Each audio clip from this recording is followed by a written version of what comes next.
How great thou art! How great thou art!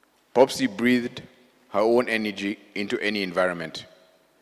She straightened out our chaos, improved any situation she was part of, cut straight to the point, and was irrevocably loyal. Popsy lived a healthy and active life.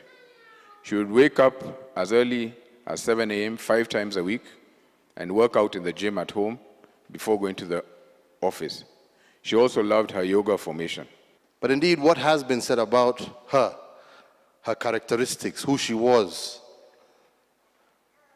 her loyalty, her stubbornness, her level of creating order within chaos, these are things I can vouch for. Popsy was of a rare warmth, an unconditional welcomer to her domain. She never ever questioned or complained of intrusion.